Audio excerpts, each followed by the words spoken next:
What's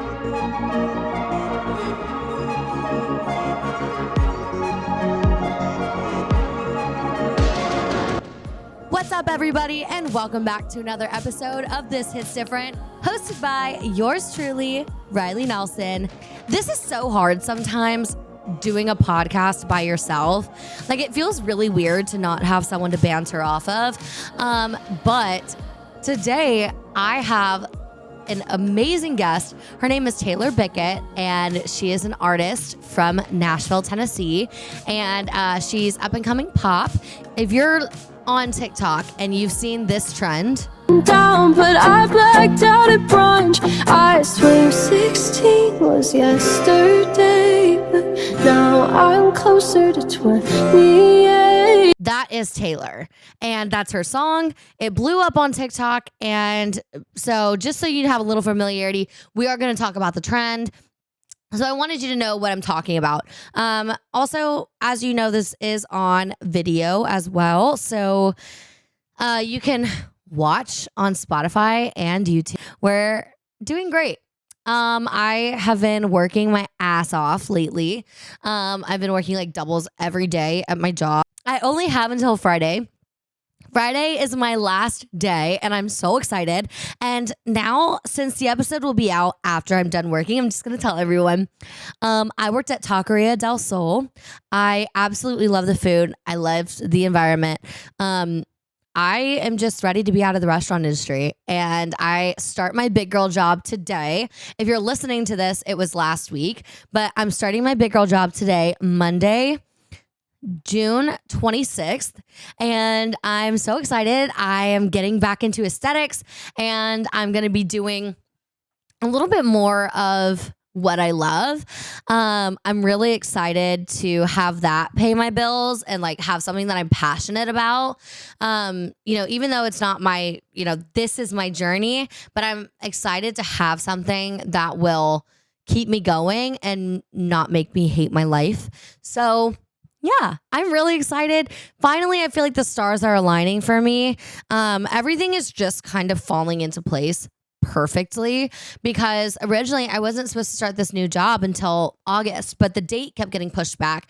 So I was like really stressed because I was like, oh my God, I'm not going to be able to get. So I was really stressed because my job at Taqueria ends on June 30th, and my new job wasn't going to begin until late August. And so I was starting to panic, being like, what am I going to do for like 2 months?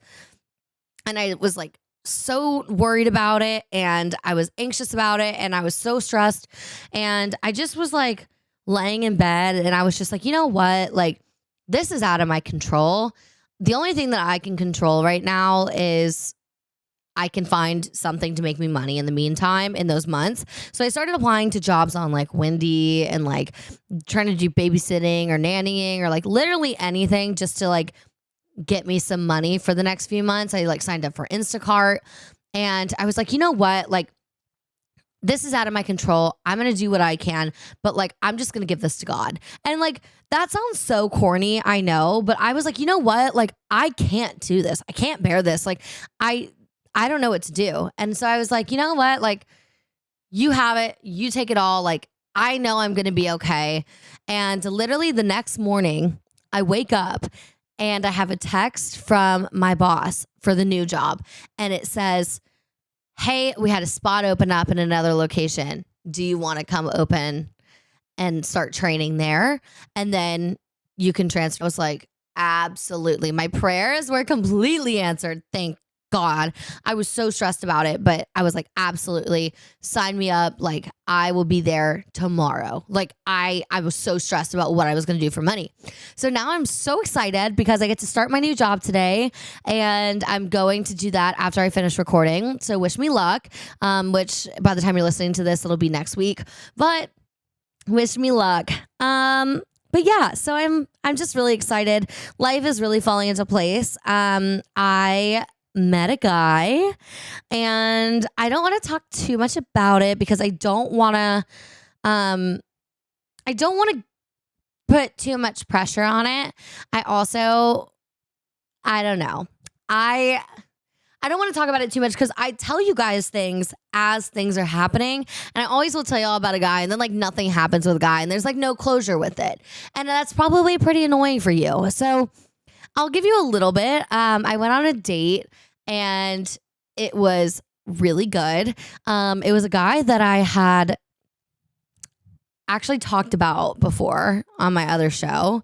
But anyways, he and I reconnected when I went home and we had an amazing first / like second or third date. Honestly, it's like our first date was like in 2019 and then we made out 1 year for New Year's. Like we just ran into each other at a club and just like ended up making out at New Year's. And then he had asked to take me out the next day back in 2022 and I was like so sick from being hungover and I was just like, I cannot go on this date. Like I don't feel cute. I don't feel sexy. Like I've been throwing up all day. I feel like shit. Like the last thing I want to do is like go on a date and potentially throw up at the restaurant because I don't want to add that to my worst first date stories because of me. You know what I mean? You know what I'm saying? So I ended up canceling that date and then we didn't talk at all last year. Like occasionally like a slide up on a story. And this year, I think I had posted that I was going home or that I was home and he just lit up and he was like, hey, I'd love to see you if, you want to catch up sometime. And I was like, yeah. So I texted him when I was home and we ended up going to get drinks. We went to this little bar and we played pool for a little bit and then we like got drinks and we were just talking and I don't know. It's not that I wasn't expecting it to be such a good date, but like I was really nervous because, I've like hooked up with this person. By hooked up, I mean make out, but like I like made out with this person at one point. And so there's like that extra pressure of like, oh, we've already done something, but like now we're like going to see if like we can explore more, So I was really, really anxious about it. And I don't know. I was like, you know what? Like just go on the date. And it was so hard going on a first date. I was home. All of my family was at a restaurant. And I literally was so nervous. I'm home alone, waiting for this guy to come pick me up, having a full-on panic attack, like trying to take I took like a shot or two because I was so nervous. I was like trying to get something to calm the nerves. But like normally before I go on dates, I'm with my girlfriends and we're dancing and we're singing and we're partying and like they're hyping me up and like it's fun. But for this, I was like fully on my own and I was like freaking out. I was like, what is going on? Like I'm so nervous. So anyways, we go on the date and it ends up being just really good. And I actually realized like, oh, I can really see myself liking this guy. So, he took me home and I was like nervous, but I was like, you know what? Like, I just want to I do want to kiss him by the end of the night. So like, I was like, okay, I need to like break the touch barrier. So we're driving in the car. He has his arm on the armrest. And I was like, you know what? I'm going to break it. I'm going to do it. So I slide my arm through his and immediately he like grabs my inner thigh as he's driving, like so hot. And then he's like holding my hand and like, he's just being so sweet. And I was like, okay, like we're getting somewhere. And we're around the corner from my house and my parents are back home at this point from dinner. My uncle and my cousins and my aunt were staying with us because I was originally home for a funeral.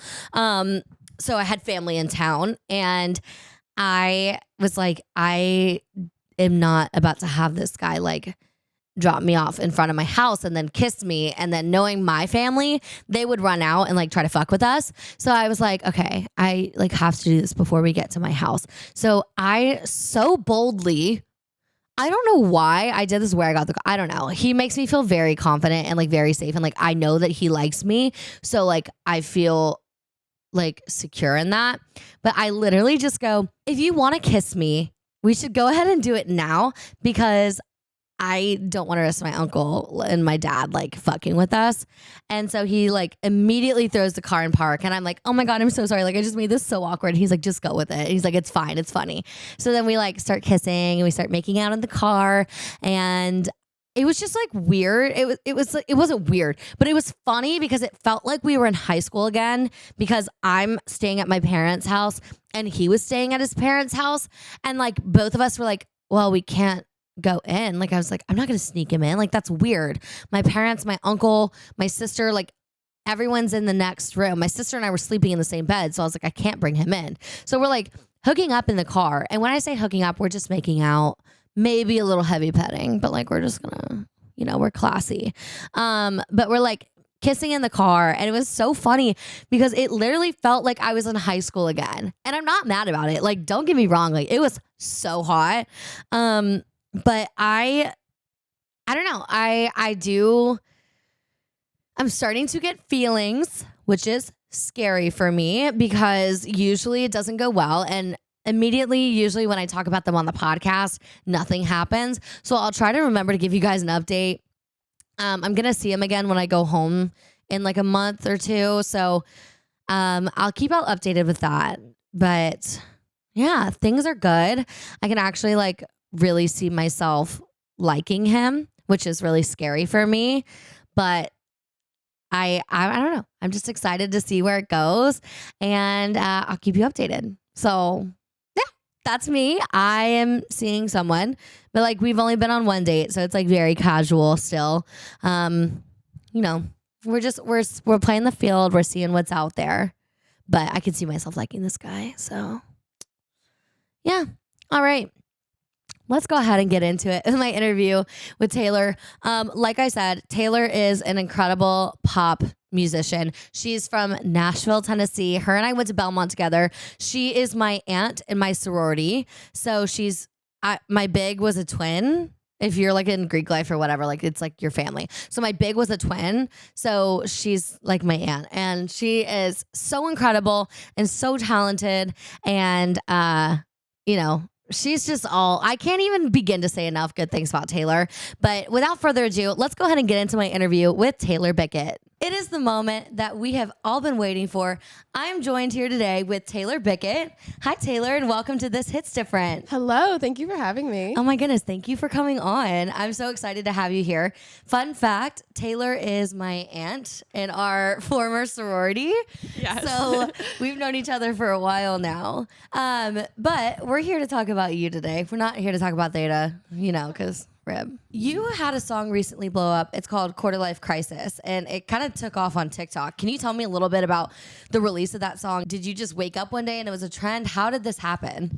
Yeah, it was the weirdest thing because I had been like promoting the song. Like when you have a song coming out, you're like constantly posting clips and you're like, oh, the dream is for it to blow up, but you just assume that like it won't. And so like I posted a clip of this part of the trend part of the sound that ended up becoming a trend and going viral, but it wasn't actually the trend. And then after I posted it, people started like posting pictures of themselves at 16 and then themselves now. And I was like, what a great idea. So I made a video being like, pose yourself at 16, pose yourself now. And then like almost overnight, it just started like really picking up. Like it was doing like 10,000 videos a day for a couple days. And I was like, it was just like out of control. And it was so crazy. It was perfect timing because my song was about to come out in a week. And I was like, finally, like I've been playing the TikTok game. I'm an independent artist for years. And then all of a sudden, finally, like something is taking off. It was super exciting. I bet. And you did pretty good on TikTok before that.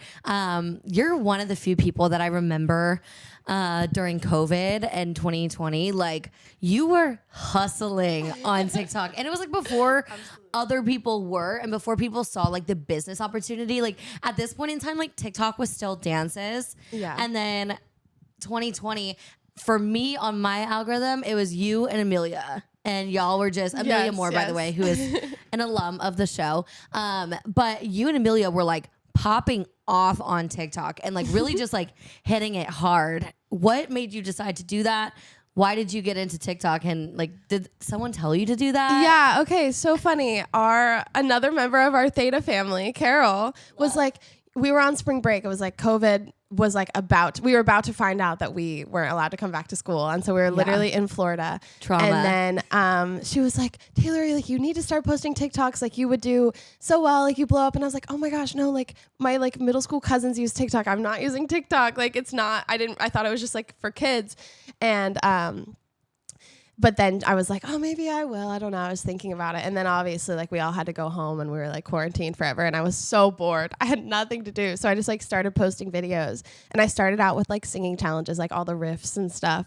And then when I started posting my originals is when it really started blowing up. Like my first single was also like my first like really big like viral moment on there. And it just like, it like took off and I was like, okay, I guess people would rather hear my songwriting than my singing, which is perfect because I'd rather write songs than just like sing covers. So it was perfect. Yeah. You're like, I want to do original work. Yeah. I was like, I'm so glad people cover band. I'm so glad people want to hear what I have to say. Like that was crazy. That's awesome. No, you like literally blew up almost overnight. It feels like, I know it's been like years in the making, but like when this like trend came out, like the fact that you didn't even come up with it, like, do you know who did? No, I wish I had like looked, but like when I looked at the sound, there were like maybe like 50 videos, and so I didn't know like who. I think multiple people had the idea because I'd been thinking of something to that concept, but I hadn't like actually posted or like tried it, and then when I saw people were kind of doing it voluntarily, but there wasn't really like a structure to it. And so then I posted it and I was like, show yourself. And I like gave people instructions. And I think that's what helped like really push it. Yeah. I like remember seeing the trend come out and being like, oh my God, that's so cute. And then you had a few celebrities do this trend. That was crazy. What? Drew Barrymore. Like what? That was really wild. And it was like pretty soon after the song had come out and I was actually in LA.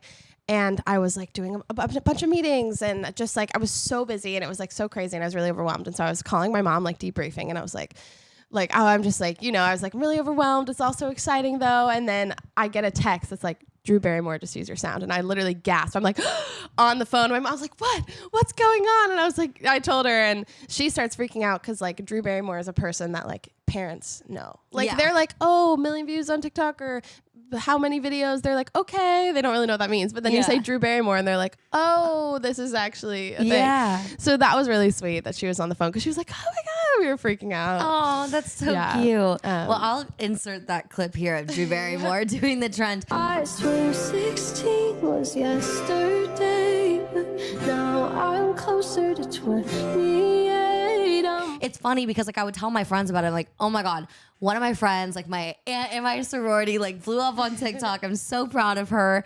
And they're like, oh, what is it? And then I showed them the trend and they're like, oh my God, I love this girl. Like, it's so incredible. Thank you. That's so funny. I also had Kevin Jonas do it. That was one that I like freaked out about. Yeah. Like, that was a crazy one. Down, but I blacked out at brunch. I swear 16 was yesterday, but now I'm closer to 28. Have you like gotten to talk to any of them because of it, or you just saw that they did it? I've commented, and certain people, like a lot of like influencers that I really loved have done it, which is really cool. Like Anna Sitar and like Madeline White, and like I've been following them forever. So I like commented like, oh my God, thank you so much or whatever. And they were like, oh, I like the song. So that was cool. But you're like, do you want to be my best friend? Like, also, can we hang out forever? That's incredible. That's incredible. So let's go back to the beginning a little bit. How did you get into music? How did you decide that being a vocalist is what you want to do?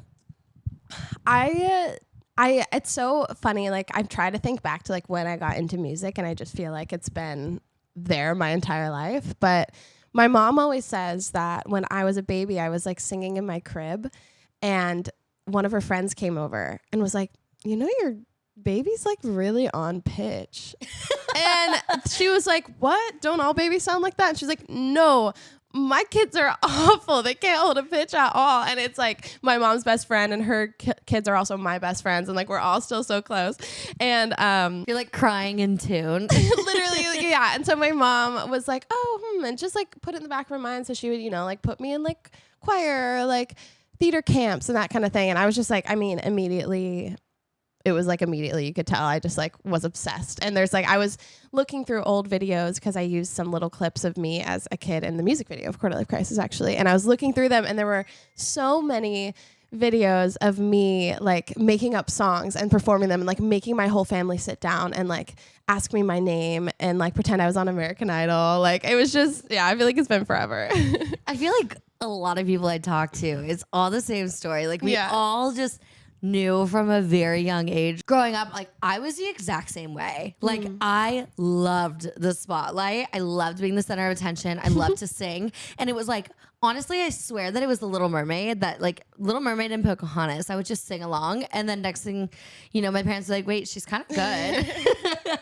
And then, yeah, same thing, got thrown into music lessons. I wasn't a big choir girly. I did some musical theater and I just like fell in love with it and like instantly knew like I need to be in front of people, you know? 100%. And like maybe that's a narcissist in me. I don't know. But like I thrive under pressure and like in front of people. I'm just like, oh my God, this is my time to shine. No, I feel the same way. My sister was laughing at me because I did this performance like a little bit ago and I was like, oh, I don't really want to do it. I was like feeling like anxious and everything. And then as soon as I get on stage, she was like, she told my mom, she was like, she's saying this. As soon as she gets on stage, she's going to be like, hey, everybody, like just absolutely like light up. And I got on stage and I'm like, all of a sudden, like, I'm just like, makes me so happy to be up there. Like, no matter what I'm feeling before, like, as soon as I get up there, I'm always like, all right, let's go. Like, this is my time to shine. You know, I have the same kind of thing too with cheer. And this is so weird, but it's like, it's something that I still do anytime I step up on stage or I step in front of people. So in the cheer world, this is so random, but like doing competitive cheer, whenever you're walking onto the mat to get set up before the music starts, you walk down and like you're all tight and sharp and you have your head down and like you walk out, and the second that your foot touches the mat, you like pop up, you like smile on, hands on your hips, and like for me that's like always the way I've done it is like I'm like, oh my God, I'm so anxious, and then I step on and I'm like, hello, and it's immediately just gone. You know what I mean? For sure. You went to Belmont. You studied music. Is that correct? I did. Yeah. Did you end up graduating with commercial music? I did graduate. I'm one of the few That's so makes impressive. Yeah, I actually was. So I did always know that I loved music, and looking back, I'm like, okay, obviously you were gonna do music, but I was so, you know, like you do the whole thing where you're like, oh, maybe I should pursue like a what's the word, like responsible career, like I should do something stable. And so I almost went to business school, and then I remember I went to like it was kind of like a early, like you can like an orientation type day, and I was like, you could check it out, and I was like, this is my nightmare. I was like, I hate this so much. My mom's an MBA, so she was like, isn't this so amazing? And I was like, no, it's not. And like at that moment I was like, okay, what am I doing? I'm crazy. I have to do music. Like that's the only thing that's going to make me happy. So then I chose to go to Belmont and study music. And I had always been like songwriting a little bit as a kid, but I like really got into it in college. Was that your emphasis? It was, yeah. Okay. Well, I did music business too. Okay.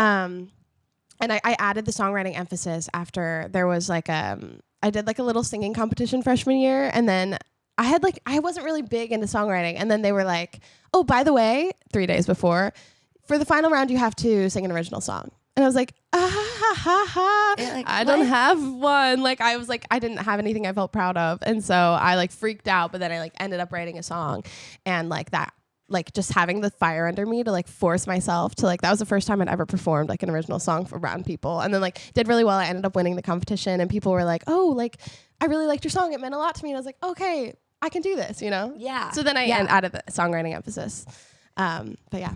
That's incredible. And y'all, if you haven't heard Taylor sing, go look at her TikTok, go listen to her songs. This girl can fucking sing. She's not just like she's no. You're like insanely talented. Like you can belt, you can riff, you can sing soft. Like you can do everything. Thank you. Like you're so gifted. Thank you so much. How were you in music lessons for years? Like how the fuck can you like when you riff, it sounds like butter, and that is just not something. I was always like a powerhouse singer, but like riffs, can't do them to save my life. Yeah, I definitely did voice lessons ever since I was like 9 or so, and I was in choir and I was big into all of that, and I actually like. So I was mostly like pop, like that was my thing. And I would do like more like pop musicals, like that was my wheelhouse. And then my senior year of high school, we did Phantom of the Opera. And I was like, okay, well, obviously I have to try to be the lead. So I just like practiced like doing like classical type singing for like months. And I ended up like playing Christine. And so that like, honestly, that was really like instrumental in like my ability to like do all the like floaty, really high stuff. And I honestly feel like that developed it a lot. And then at Belmont, you know, for the commercial voice major, you have to do classical voice too. So it's like, I feel like honestly the classical training is part of why like I'm able to do like the riffs and runs and the high notes and stuff. Interesting. I did do classical and I like cried my way through it. I hated it. I mean, it's kind of rough. Like the singing in German, like count me out. They're like, oh, and you got to sing like 3 songs in different languages. I did one in Russian, which was wild. You're crazy. I did Spanish and I did Italian. I think that was the only 2. And I was like sobbing my way through it, being like, I fucking hate this. I didn't sign up for this. I wanted to go to commercial music. See, I'm such a nerd and I'm such like an academic person that I was like eating it up. And then looking back, I'm like, okay, that was like, I was so dramatic. Like, why did I care so much about my classical lesson? I'm never going to use that again. But I know. Well, I mean, you said that you feel like it helped with your riffs. So clearly you do use it. I guess so. And you are like classically trained. You know what you're talking about. Like no one can even begin to try to put you down because you're like, bitch. Facts. Take theory 4 and... Did you get up to? I did. Yeah. Fuck, that was rough. I got up to 2 and I was like, peace out. I'm changing my major. Entertainment, baby. Yeah. But here we are. Now we have a podcast. So still entertaining. Different form. I want to talk about Quarter Life Crisis. I want to like talk about like the song, why you wrote it, what it means to you. So just start from the beginning with the writing process for that song for you. Yeah. Okay. So I wrote it. It was like right before it turned 2022. And I was thinking in my head, like, oh my gosh, I turned 23 next year. And it was like literally like December 30th or something, like right before. And because I remember showing my friends like the little guitar vocal demo I made on like before we went out for New Year's. But so I was just kind of like messing around in my notes document. I actually had like a marketing internship at the time, and I was doing that while I was working, which is what's really funny. Just 'cause I feel like it like is like so the song, like everyone's like, you know, you're working your day job, but you're like trying to pursue your passions, and you're, you know, I'm like writing songs like while I'm supposed to be like writing some marketing social media post for them or whatever. But yeah, so I kind of started writing, and I wrote it very much like top down, like from the verse and then just through, which I don't always do. But I started with the lyrics, the first lyrics of the song, I'm terrified of rejection, but I get high off attention, because I was feeling down about social media, and I was like, oh, I feel like it's so difficult, because you'll put yourself out there and like you'll do well, and you'll like get high on that feeling. Yeah. And then the next thing won't do well, and you're like crushed, and it's like, oh my, am I actually that? Like, am I that malleable? Like, is it that easy to get to me? And I just felt like so frustrated. And I feel like that's, as an artist, you have to be on social media. So it's like, I can't even escape it. Like, I have to do this. And so I kind of started with that. And then I was just like, that's such a contradiction. And then I just started thinking about all these other contradictions in my life. Like, oh, I like tell people I love to read, but I haven't picked up a book in like 6 months, or I'll be like, oh yeah, like I'm kind of over my party days. And then I'll like black out a brunch, which I'm quoting the lyrics to the song if you don't know it. And so I kind of started that way. And then it just kind of poured out of me. It was very much like, this is a piece of my brain that needs to be out in the world. Mm-hmm. And yeah, and I remember I went and played it for my parents, and they're like, oh, like I used to feel that way. Like totally, like I totally get that. And it's always been really special to me. And that's why I'm so grateful that of all of my songs, this is the one that's like went viral and like blew up, because I'm like, this is so me. Like it could not be more me if I tried. Yeah. Yeah. Absolutely. I think it's very relatable. And I think this is part of the reason like why the song has done so well, is that it's so relatable, and it can be relatable to anybody in any phase, because we don't know what the fuck we're doing. Like, what is life? No one has it figured out. Like, you know, but it's just like this time in your life. And like, I feel like I'm in the thick of it right now. And even like this past year, like, cause I graduated May of 2022, and I haven't done like all my friends are like getting these big girl jobs and having kids and getting engaged. And I'm like, what the fuck is going on? Like, I'm still a child. This older man asked me out the other day, and I was like, that's pedophilia. Yeah. And I was like, wait. I think that all the time. Like, if I get hit on by someone older, I'm like, oh, creep. And I'm like, I'm actually 24. I'm like, it's actually not gross at all. I'm just a little bitch.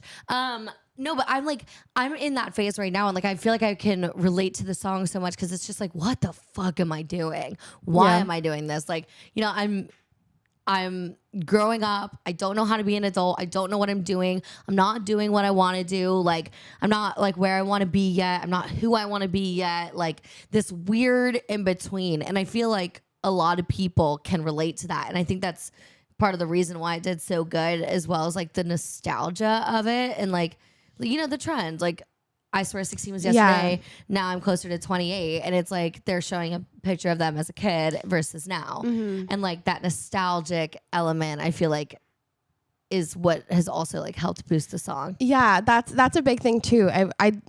The song is not heartwarming by any means. Like it's like kind of depressing, but like it's just like chaotic, I guess. But the trend is super heartwarming because it's so cute to see like what people looked like as a teenager and then what they look like now. And so many people you can see the confidence in them grow. Like I look at my old pictures. I'm like, oh, that little girl. Like she's like, I posted it was like me holding my driver's license for the first time, like the little piece of paper. Yeah, that was the picture I used, and I'm like.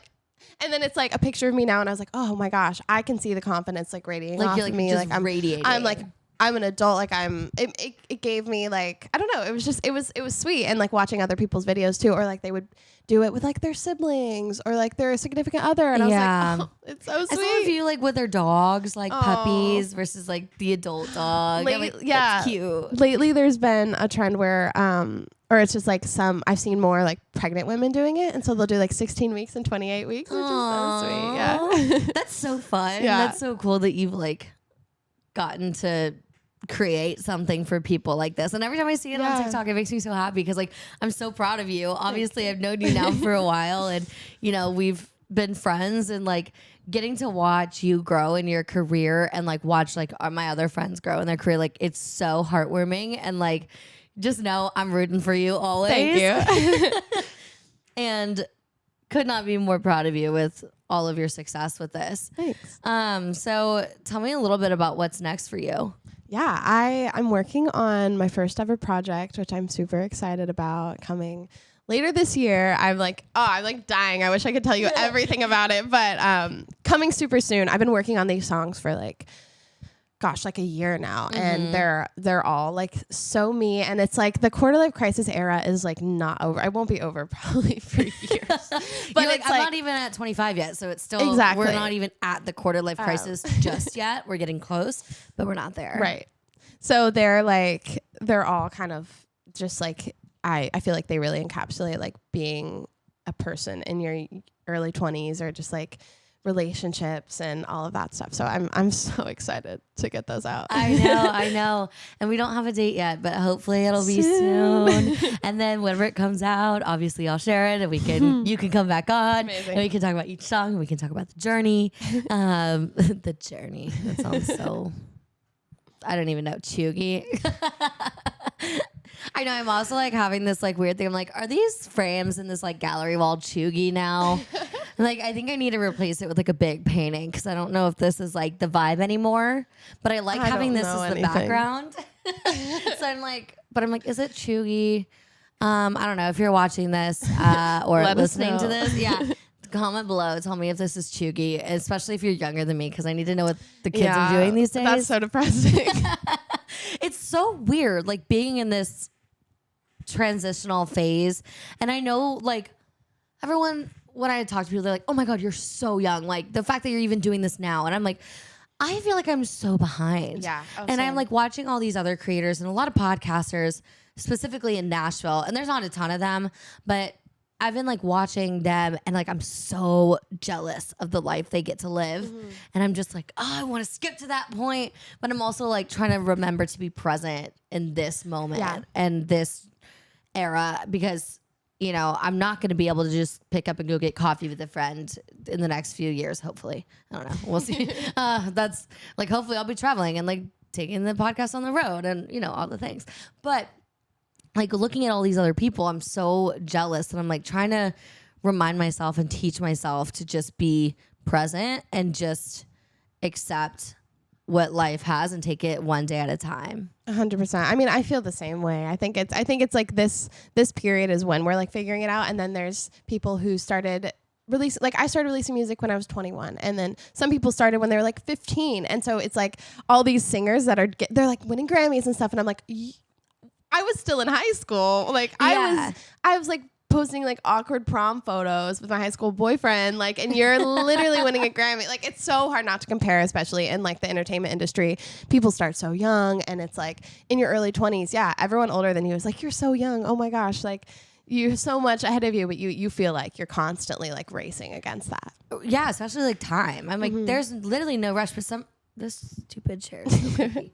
There's like literally no rush, but sometimes I'm like, oh my God, like I have to do this now and I have to be here now. And like, if I'm not here by 27, like I'm fucked. I'm never going to make it. Like, no, I literally feel like I'm like dying tomorrow, which I guess I could. I mean, honestly, like, I'm like, drop dead right now. I'm like constantly like petrified by the idea that like I have no time, which I guess we never know, but yeah. It's like that's no way to live. Yeah, absolutely. I want to ask you this, and if you don't want to talk about it, we don't have to. Sure. Are you dating anyone? No. Big fat no. I love talking about dating on the show. It's like not a dating podcast anymore, but I still love to like ask my artists, like, do you have anything that's like inspiring your music right now in the love life? Honestly, like my past relationships are still taking up a lot of my creative space. I feel like there's still so much to write about them that I haven't. But slowly, especially lately, like just in the past couple weeks, I've been like, oh, I'm like kind of over that. And then I'm like, well, what do I write about now? And so I'm like, okay, someone needs to set me up on a date. I need someone to like give me something to write we need about. to spice it up a little bit. Yeah, I meet a guy at the bar and I'm like, how can I write a song about this? Well, now you can write songs about like your single girl era. But it's going to be funny when your EP comes out, because it's probably going to be about like exes and stuff. And people are going to be like, oh my God, are you okay? And you're like, oh, actually, that was like 3 years ago. Yeah. I'm doing just fine now. Sorry that my project's a little behind, but then the next one is going to be like happy and like I'm living in my 20s and like, you know, that kind of music. I feel like, sure. And then, because I feel like the music's always delayed. So like by the time it comes out, everyone's like, oh my God, are you okay? And it's like, oh yeah, that was like 3 years ago. Yeah. Worked through it in therapy. We're great. No, 100%. And that is the thing about the music industry. And so many artists, we always talk about this. We're like, by the time I get around to like performing the song, I'm like, oh my I've dated 3 people by then. Like, literally, even like some of the songs that I've released, like I released a song called I Should Have Guessed in 2022, and I wrote it in 2020. And so I was like, by that point, the person I wrote about it, like we had actually ended up dating and having a whole relationship by that point. Like the song is like, oh, I wish you loved me. And then like, oh, actually he did. And we did date. Yeah. Like, and you're like, I'm so dramatic. It just worked out. Yeah. But like people are like, gosh, like, yeah, like the song, like I just like, cause you post really sad TikToks about it because you really play it up. And I had people, which is so sweet of them, but being like, I just want to check in. Your TikTok's been really sad recently. And I'm like, I'm an actress. No, it's actually so funny. Like with like parents and like older people and like friends, you know, like friends who aren't in this industry. Like I see like Faith and Connor and you and like all my friends posting like, oh my God, blah, blah, blah. This relationship sucks, blah, blah, blah. But like, I know they're not talking about their significant other, or I know they're not talking about their friends. Like, but people from home will text me and be like, hey, is so-and-so okay? Like their TikToks. I'm like, no, like you don't understand. Like they're playing a role. Yeah. They're trying to be relatable. They're like putting it out to like catch people who are feeling the same way. And so like that might not necessarily be how they are in the moment. Yeah. I've definitely like had exes be like, why are you posting these videos about me? I'm like, oh, actually it's not about you. I'm literally just marketing. Like I just made up this story. Like I just, like I made this TikTok to be like, this happened to me. Here's a song about it. And then like people are like, oh my gosh, blank person did this. And I'm like, oh no. You're like, this, I literally made this up. I'm like, I'm trying to market. This is hard. Like I'm doing anything I can. As you should. And then to be fair, like all of the songs I write, like were true to me at some point, or it's like they have roots and truth and like some of the stuff I've been feeling, but it's just, you can't take everything that people post when they're promoting their music as like, oh my gosh, this is exactly what they're going through. Exactly. Oh my gosh. Because like Faith had a song come out, I think it was like Back in the Game, or like there was another one that she had done, and everyone was like, oh my God, like did you and Connor break up? And she was like, that song was literally 4 years ago. Like, Or it's like sometimes I will write about like high school, college relationships, Yeah. like people I like haven't even thought about, just because I'm like, oh, you know, an idea came to my mind that reminds me of them or reminds me of this or whatever. yeah. Well, also too, like songwriting and, you know, people who are very like skilled and talented at it, which you are, can write a song about literally anything. Like you can just come up with an idea that you're like, oh, this would be a cool song. Like it doesn't necessarily need to be something that actually has happened to you. It could be something that happened to a friend, or like it could just be like a story that you make up of like, oh, this girl got cheated on and she was so mad about it that she dug her keys into the side of his car. Like, you know, like that kind of thing.